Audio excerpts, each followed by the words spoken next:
قال يا أيها الذين آمنوا اتقوا الله ولتنظر نفس ما قدمت لغد واتقوا الله إن الله خبير بما تعملون. صدق الله العظيم. اللهم ارحمنا بالقرآن وصدق رسول الكريم أما بعد فيا عباد الله أوصيكم وإياي بتقوى الله وقد فاز المتقون.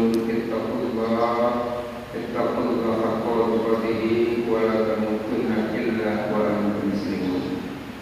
Hadirin hadirat jamaah salat subuh rahimakumullah. Dibagi hari ini selalu kita tetap bersyukur kepada Allah Subhanahu wa taala atas segala limpahan nikmat-Nya. Mudah-mudahan kita termasuk hamba Allah Subhanahu wa taala yang selalu karunia oleh Allah berupa nikmat dan menjadi hamba yang pandai mensyukuri nikmat Allah Subhanahu wa taala. Selawat dan salam kepada Rasulullah Nabi Muhammad sallallahu alaihi wasallam, para sahabatnya dan yang alamin.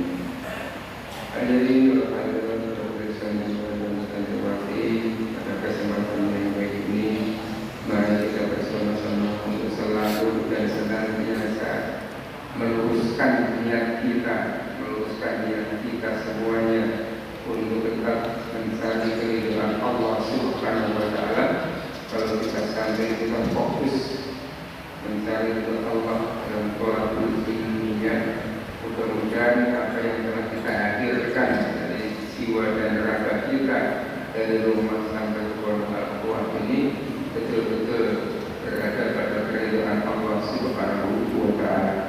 Tapi tak cukup itu, kita harus berusaha untuk selalu berbenah, untuk selalu memperbaiki keadaan kita masing-masing, dari santri yang barangkali kurang baik menjadi santri yang lebih baik, dari santri yang beli-beli agak-agak rewel, agak-agak nakal menjadi santri yang lebih baik, untuk rajin, kemudian untuk taat. Kunci untuk kita belajar, kata seorang ulama itu, kunci untuk kita belajar itu bisa dan nyaman untuk menerima pelajaran itu.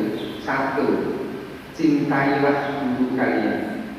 Kalau orang Jawa itu kiai, habaib atau syekh, cintailah mereka. Misalnya ketika kalian itu mencintai mereka, senang dengan kehadiran mereka, maka ilmu itu akan lebih mudah. Sebelum kita pelajari, sudah ada tingkatan persennya itu berada pada otak kita. Maka ketika kita mencintai dan kita sudah membuka kitab-kitabnya bersama ustaz, bersama syekh, bersama habaib itu, maka akan lebih mudah dibanding ketika kita itu tidak cinta, tidak suka dan benci kepada habaib, benci kepada syekh, benci kepada kiai, dan benci kepada ustaz ataupun ustaz. Maka ilmu itu akan terhalang, ilmu itu sulit masuk. Sesulit apapun ketika kita itu cinta kepada gurunya, menerima pelajaran itu enjoy, enak, senang. Tapi ketika kalian itu benci kepada ustaz, seringan-ringannya, semudah-mudah mata pelajaran itu akan terkadang menjadi pelajaran yang sulit bagi kalian. Apalagi ketika itu pelajaran taklid, apalagi akan sulit. Taklid ini payah, di mana? Maka akan sulit. Tapi ketika yang ngajar itu kita cinta dan senang dengan kehadiran beliau itu, nggak datang ya ustaz ini, nggak datang ya kiai kemana ini, maka akan mudah untuk menghafal, maka akan mudah untuk mencerna pelajaran yang akan disampaikan. Maka jangan sampai kalau orang Jawa kata segala-galanya. Tahu galanya? Tahu nggak galanya? Yang bukan orang Jawa itu nggak galanya, atau semarah-marahnya, ya. Ustaz itu kebaikan untuk kita, nggak ada yang akan menjurus ilmu yang tidak bermanfaat. Cinta sekali Ustaz itu kepada kalian, agar kalian benar-benar menjadi anak-anak yang soleh, anak-anak yang solehah, anak-anak yang pintar, anak-anak yang bisa didambakan oleh orang tua kalian masing-masing. Ya. Maka ketika ada yang melanggar, dimarahi, kita alhamdulillah. Ustaz terima kasih, benci saya. Jangan. Alhamdulillah dia diingatkan. Kalau tidak diingatkan, kalian akan meningkat pelanggarannya. Hari ini keluar tanpa izin, tidak dimarahi, ya tidak dimarahi, tenang aja. Bisa akan keluar. Kalau sini hari ini kita sampai kepada Alfamart, ini berasa ke Alfamart, ada ya? Tidak terasa dia. Bisa akan keluar lagi ke sebelah Alfamart. Ya dimarahi lagi, keluar lagi jauh. Kemarin 100 meter, kemudian 200 meter, 300 meter sampai 1 kilo. Maka pelanggaran-pelanggaran tanpa kalian sadari, dosa akan menumpuk dan menghalangi ilmu kalian. Maka usahakan kalau ada hajat, izin sama Ustaz, boleh tidak ini saya mau beli ini, boleh tidak saya mau keluar sebentar untuk saat ini. Kalau tidak boleh, jangan marah. Ini mungkin terbaik bagi diri saya. Barangkali sesuatu yang baik bagi diri saya belum tentu baik bagi Allah. Demikian juga sebaliknya. Maka Nabi Muhammad, "Iza aslamal abdu fa hasuna islamuhu, kataballahu lahu kulla hasanatin kana azlafa wa muhita kulla sayyi'atin kana azlafa." Apabila kalian sudah menjadi pribadi dan seorang muslim, fakasuna islamuhu, dan selalu membenahi, memperbaiki, ya, memperbaiki islamuhu, keislaman kalian, penyerahan diri kalian, ketundukan kalian, manutnya kalian. Kata Allah lalu pula hasanatin kana adzalaba, maka akan ditulis oleh Allah Subhanahu wa taala setiap kebaikan-kebaikan yang kalian kerjakan. Wa mughita kulla sayyi'atin kana adzalaba, dan Allah akan menghapus, menutup, menghilangkan sesuatu apa? Sayyi'ah, keburukan, kejelekan. Kana adzalaba, jadi kejelekan-kejelekan yang kalian lakukan. Jadi itu tugas kita itu selalu berbenah, selalu koreksi, introspeksi, wal muhasabah pada diri kita masing-masing.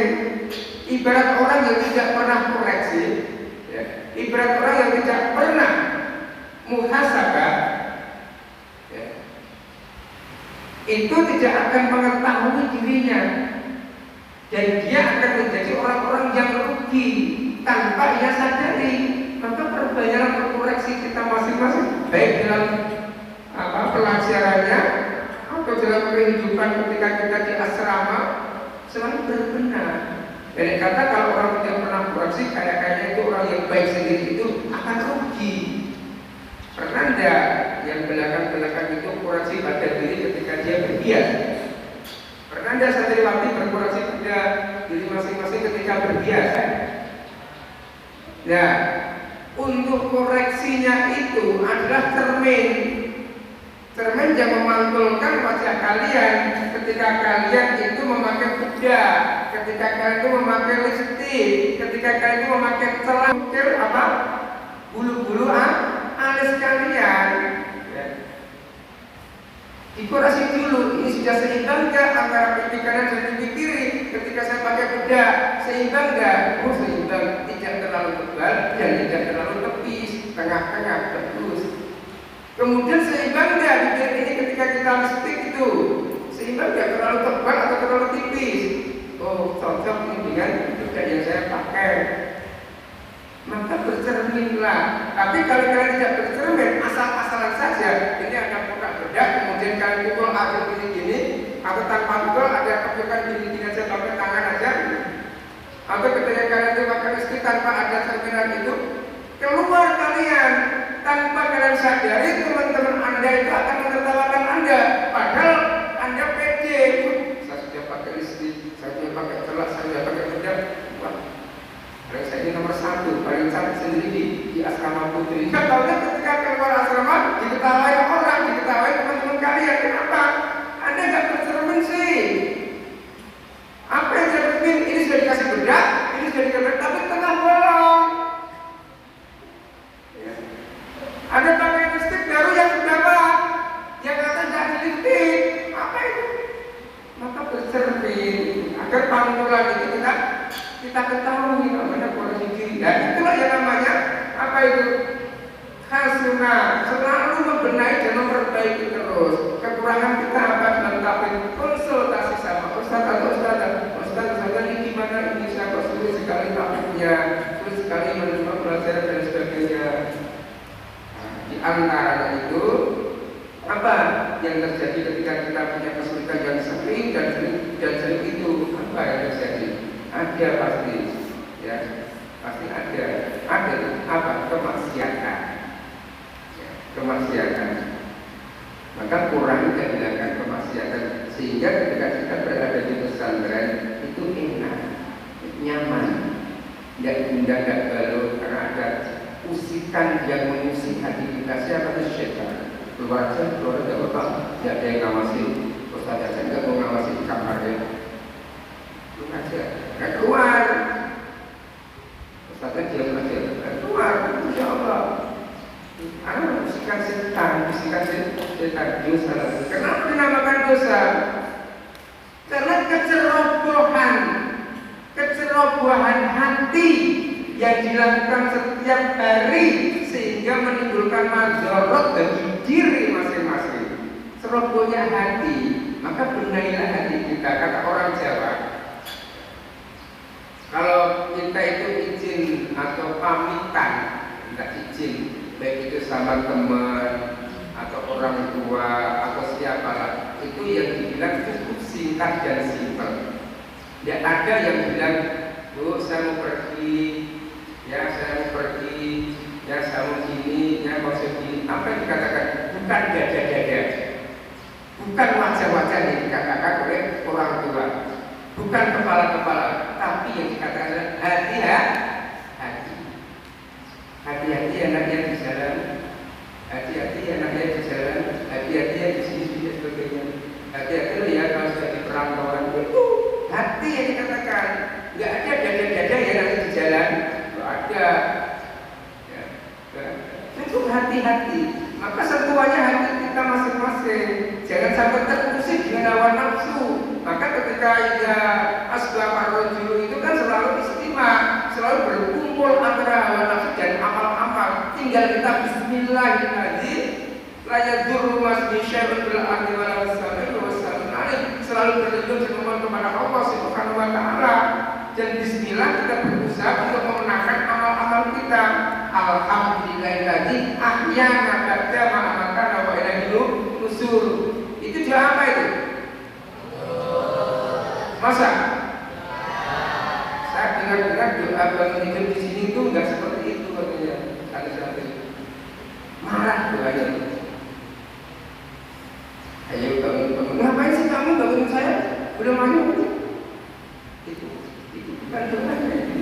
Tapi alhamdulillah itu doanya. Bukan marah-marah doanya ketika dibangunkan. Jangan sampai. Tapi alhamdulillah.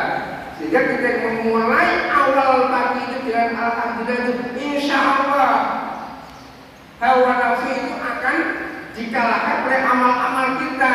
Tetapi ketika kita dibangunkan tanpa ada doa itu, tapi doanya doa marah tadi, ngomain dan bangunin, maka amal-amal kita akan kalah. Yang menang adalah hawa nafsunya. Maka kita harus selalu dan senantiasa berkoreksi dan berintrospeksi setiap saat dan setiap hari pada diri kita masing-masing.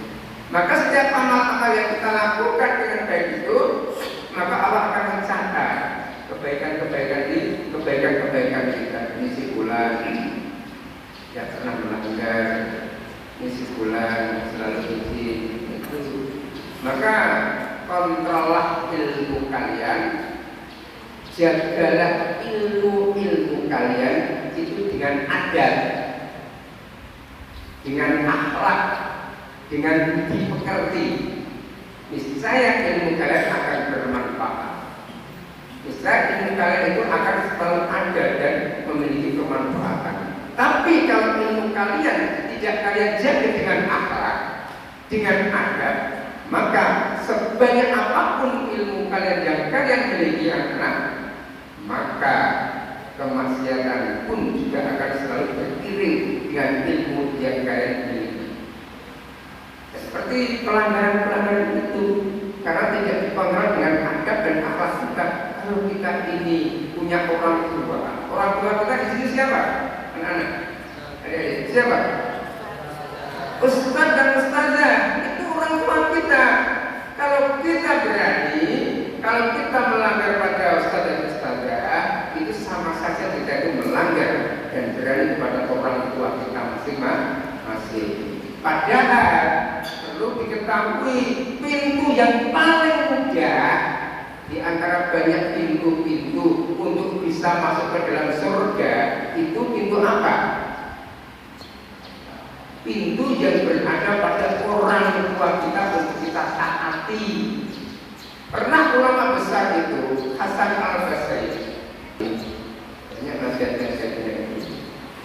Ketika ibunya itu meninggal, yang Hasan Al-Basri, ketika ibunya itu meninggal, dia dikatakan oleh saudaranya atau temannya atau sahabatnya, wahai Imam Al-Basri, Hasan Al-Basri, Anda itu ulama besar, Anda itu orang besar, Anda itu orang yang dihormati, kitab-kitab Anda itu banyak sekali, nasihat-nasihat Anda itu banyak sekali ambil orang.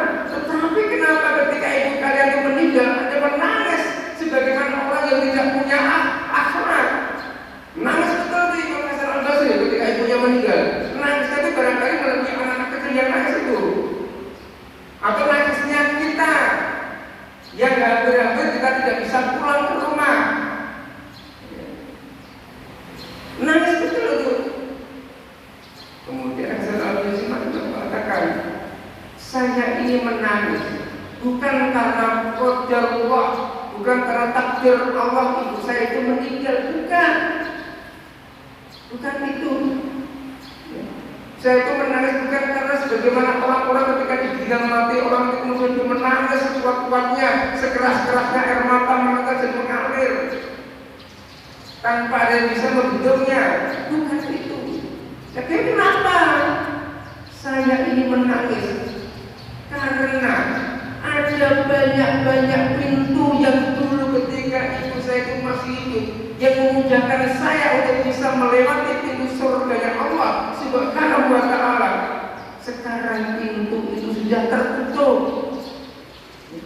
Pintu itu sudah tertutup dan tidak ada lagi pintu-pintu yang bisa memudahkan saya untuk menghantarkan saya lewat ibu saya menuju pintu surganya Allah Subhanahu wa ta'ala. Itu alasan Imam Hasan Al-Basri ketika menangis kencang-kencangnya ketika ibunya meninggal dunia. Alasan cuma itu. Pintu itu pintu yang mudah. Orang tua kalian itu orang tua yang paling mudah ketika masih hidup untuk menghantarkan kalian menuju surganya Allah Subhanahu wa ta'ala. Tetapi ketika kalian itu liburan nanti, kalau berapa anak? Sebentar lagi libur lah ya. Kamu jangan diingat-ingat sekarang masih usia, masih tes, masih aktivitas. Ini fokusnya liburan, urusan nanti. Ketika libur, besok libur ya, kita pulang. Ketika kita di rumah, ketika kita sampai di rumah, maka jangan jadikan diri kalian itu ibarat ratu dan raja. Jangan sekali-kali kalian ketika liburan ada di rumah, jangan jadikan diri kalian itu sebagai ratu dan raja. Nah, kemarin kan jadi ratu dan raja, ya enggak? Nyapu ibu, ngepel ibu, ke belakang asa-asa piring dan sebagainya ibu, nyuci ibu, bersih-bersih kamar ibu, bangunin ibu, ayah apa lagi, beliin apa ibu, ke warung, ke pasar, ibu, apa lagi, apa lagi tidak? Ada tidak? Tapi ratu dan rajanya pegang apa? Pegang apa? Pegang apa? Anak belakang. Itu yang kemarin dilakukan dan ngaku alhamdulillah dan sudah jujur. Kalau di sini jam 3 itu sudah udah bangun di rumah jam berapa? Jam 2. Saya tidak yakin, saya tidak percaya kalau di sini bangun jam 3, di rumah bangun jam 2, saya tidak yakin. Untuk sampai dimanapun berada, ya seperti itu. Paling cepetnya itu jam subuh jam 4, bangun jam 5. Habis itu pegang apa? Kalau nggak ada kesiangan pegang apa? Remote. Apa? RCTI, SCTV, sinetron. Habis sholat ada ibu Anda di belakang nyuci. Orang tua kalian bekerja di pabrik, di ladang, di kantor. Ya Allah, ini tidak cukup bisa gimana? Harus seperti itu. Di Jawa Timur kan seperti itu. Jadi aku sudah capek bu. Aku jalan pelan ya. Karena itu tidurnya cuma sedikit. Jam 9 jam 4 mau nggak tidur ya. Saya nyuci sendiri. Nah kalau nggak mau nyuci di tempat aja kalau mau. Ada yang mau enggak?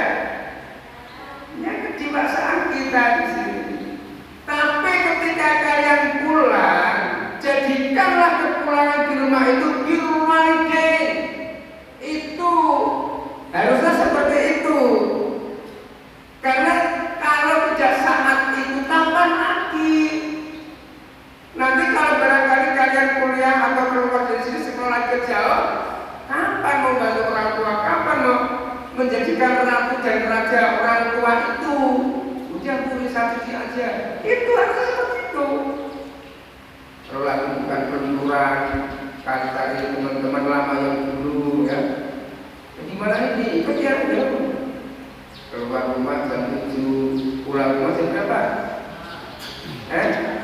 Jam 4 sore atau malam, mending masih malam dan pacar sekalian, nggak subuhan sekalian.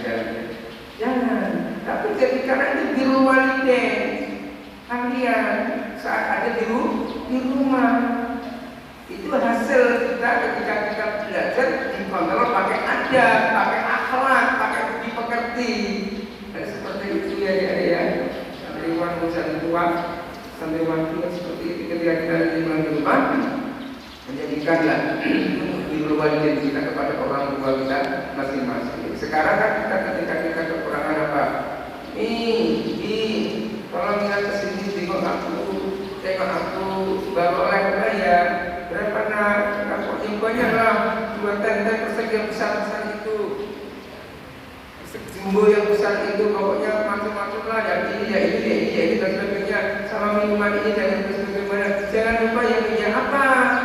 Fulus, uang. Jangan sampai lupa ya. Itu. Ratunya ketika ada di sini, rajanya ketika ada di sini. Ya. Nah ibunya sebagai apa? Orang tua sebagai apa? Sebagai apa? Ketika di rumah kan sebagai tentaranya yang bekerja. Maka dibalik ketika kita pulang, ibu dan ayah sebagai ratu dan rajanya, kita sebagai pekerjanya. Harusnya seperti itu nak, ya nak ya? Ya. Ketika kita bilang iya, malaikat itu mendengar, kemudian lapor kepada Allah Subhanahu wa Ta'ala, kemudian disampaikan Allah Subhanahu wa Ta'ala, ya Allah, santriwan dan santriwati, pada al-ukhwah pagi tadi bilang iya untuk sanggup menjadi pekerja di rumah ketika liburan, kabulkan saja. Dikabulkan oleh Allah Subhanahu wa Ta'ala dengan kejujuran kita. Besok ketika kita sampai di rumah liburan, jangan ada yang jadi ratu dan raja. Jadilah pekerja untuk menggantikan orang tua yang aktivitasnya di rumah. Nyapu, bersih-bersih rumah, bersih-bersih kamar. Kadang-kadang kita bangunkan orang tua ini, bangun, pulang. Bukan kita yang harus bangunkan seperti di pondok. Ya. Kalau kita biasanya tidak baik seperti itu, nanti ketika di rumah, ya nak bangun, entah aku sebentar lagi, ibu jangan mutusin mimpi saya bu, ini saya baru mimpi, ntar tak terusin lagi biar mimpinya nyambung. Jangan diteruskan, kalau kalian teruskan, nanti mimpinya jadi buruk, nyesal nanti kamu. Jangan, maka usahakan ya, iyanya kalian tadi itu didengar malaikat, didengar oleh Allah Subhanahu wa Ta'ala. Mudah-mudahan dikabulkan, bisa kita menjadi anak-anak yang soleh dan solehah, yang bisa birrul walidain, yang bisa menjadi anak-anak yang mengangkat derajat orang tua kita masing-masing. Itu harus seperti itu. Kemudian ketika kita beramal-amal yang tidak baik yang pernah ada, mungkin aku saya terkena adalah apa? Maka Allah akan menghapus setiap kejelekan-kejelekan yang ada pada diri kita dengan usaha kita ingin berbenah, kasuna untuk benahi diri kita masing-masing. Insya Allah akan rusak, akan intip, akan menghapus setiap kejelekan-kejelekan yang ada pada diri kita masing-masing. Syaratnya kita menangkan dari awal aktivitas pagi kita dengan amal-amal soleh untuk menghilangkan, untuk mengalahkan hawa nafsu kita masing-masing. Jangan malas untuk menjadi santri. Hari ini biasa, nggak ada efek apa-apa. Tapi ketika kalian keluar sudah lulus dan tidak ada di sini, baru Anda akan merasa dan baru akan merasakan hal seperti itu.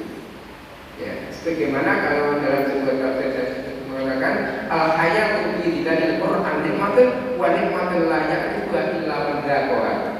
Hidup di bawah naungan, di bawah pengawasan aturan dan ajaran Al-Qur'anul Karim itu nikmatun wa nikmatul la ya'rifu illa man dzaqaha. Dan kenikmatan itu tidak bisa dirasakan illa man dzaqaha, kecuali orang-orang yang pernah dan bisa merasakan. Anda akan bisa dan mengatakan gula itu, garam itu bisa. Kalian sudah pernah merasakan. Tapi kalau saya ucapkan dan saya berkata seperti ini nanti, Anda yang santriwati, Anda yang santriwan tidak akan bisa mengatakan nikah itu indah sekali.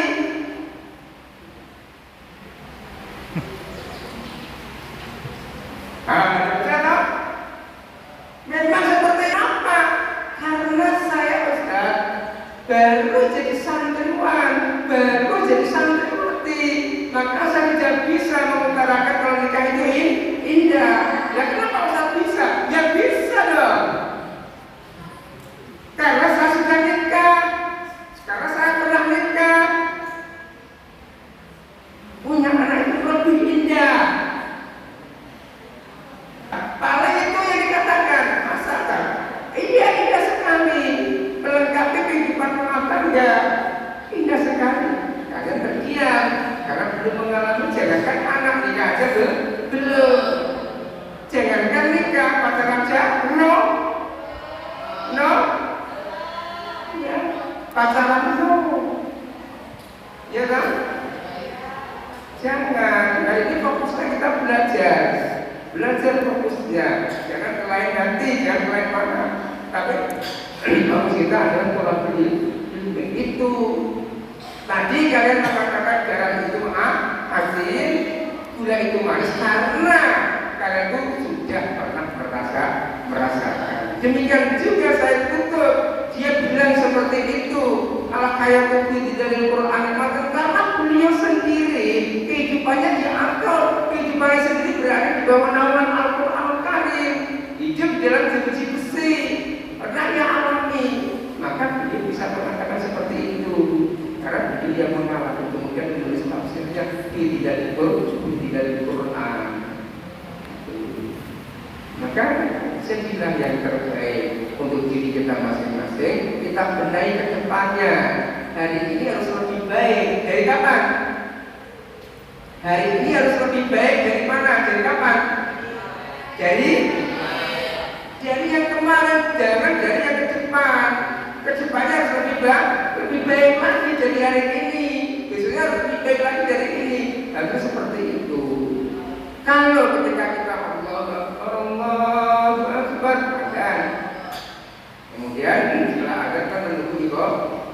istiqomah, maka kita benahi. Kalau yang kemarin-kemarin barangkali kalau di daerah saya itu banyak yang bercerita, ada banyak ngobrol, banyak apa dan sebagainya, banyak guru dan sebagainya. Tapi usahakan ketika adzan itu selesai sholat sunat, selesai apa yang kita lakukan? Bukan ngobrol, tapi hadirkanlah doa-doa kita di hadapan Allah Subhanahu wa taala. Ya Allah, jadikan saya santri yang baik, yang memiliki akhlak, manfaatkan ya Allah dan saya ketika kita berada di pondok Al-Quwah ini. Demikian juga santri juga, ya Allah, jadikan saya yang soleha dan kepada yang soleh. Minta lagi apa? Ya Allah, kirimkan jodoh yang terindah bagi untuk nantinya ya Allah. Maka yang lainnya amin saja. Kok yang baik-baik itu diamini, ya. Yang baik-baik itu diamini itu. Jadi kita manfaatkan. Kenapa? Karena itu makbulah, karena terkabul. Karena terkabul doa itu beda adzan dan iqamah. Di antara adzan dan iqamah, adzan menunggu sampai iqamah itu doa yang terkabul. Di antara beberapa banyak doa, maka manfaatkanlah itu. Entah untuk berdoa, untuk berzikir, untuk beristighfar, untuk membaca dan sebagainya. Manfaatkan itu sejenak, tidak ada 10 menit. Jadi ada sampai iqamah tidak ada 10 menit, 30 semuanya langsung iqamah. Alhamdulillah. Manfaatkan itu ya. Ya enggak? Harus seperti itu? Iya tak? Yang belakang iya tak? Ya iyalah, kita kan seperti itu. Jadi usahakan kita berdoa kepada Allah ketika ada dan iqamah itu jika kita insya Allah akan dikabul oleh Allah. Dan doa itu pun juga bermacam ketika Allah memberikan. Kadang disegerakan. Semoga besok ketika berbuka ada kiriman kotak lagi ya Allah. Yang bisa nyanyikan ya Allah. Kiriman lagi terus kotak lagi kan. Alhamdulillah. Gratis. Ya Allah, mudah-mudahan sahurnya saya enak ya Allah. Enak lagi. Hampir saat ini tidak ada makanan yang tidak enak. Enak terus. Enak terus. Mungkin ketika kita dibandingkan di rumah pun juga beda jauh. Satu berkahnya di sini, masya Allah, enak berkah makan bersama teman-teman yang banyak itu, masya Allah. Dibanding di rumah makan sendiri, tidur sendiri, ya dulu sendiri, lain-lain sendiri dan sebagainya. Alhamdulillah kita syukuri. Maka percayalah bersyukur kepada Allah Subhanahu wa taala.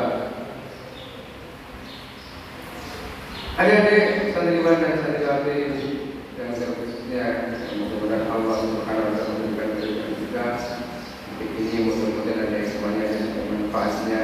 Sekali lagi kita harus selalu untuk membenahi dan memperbaiki diri kita masing-masing, karena apa yang akan kita lakukan saat ini mungkin jauh ke depannya 10 tahun atau barangkali 5 tahun paling pendek ke depannya 7 tahun dan sebagainya kita nikah, mungkin anak-anak kita juga akan bisa menjadi cermin untuk kita ketika kita itu berada di pondok itu. Ketika kita nakal, barangkali ketika kita dilakoni wali murid dan wali santri, ketika ada kemudian guru lapor kepada kita ini Pak gimana nih santrinya nakal, gimana ternyata dulu ternyata dulu ibunya, ternyata bapaknya ketika di santri dan dewan di kota nakal juga dipanggil anaknya nakal gitu. Jadi usahakan yang baik-baik saja ya, usahakan dituntun dengan adab dan akhlak. Kemudian berikutnya itu menjadi hal-hal yang terakhir kami tutup dengan perkataan Al-Hakim Al-Zaidi dalam kita Mawadih Sholihin wa Sholihat. Seandainya ilmu itu memiliki rupa atau memiliki wajah, seandainya ilmu itu memiliki rupa, itu kalau dilihat tuh matahari itu tidak ada ketika terbit dan tenggelam.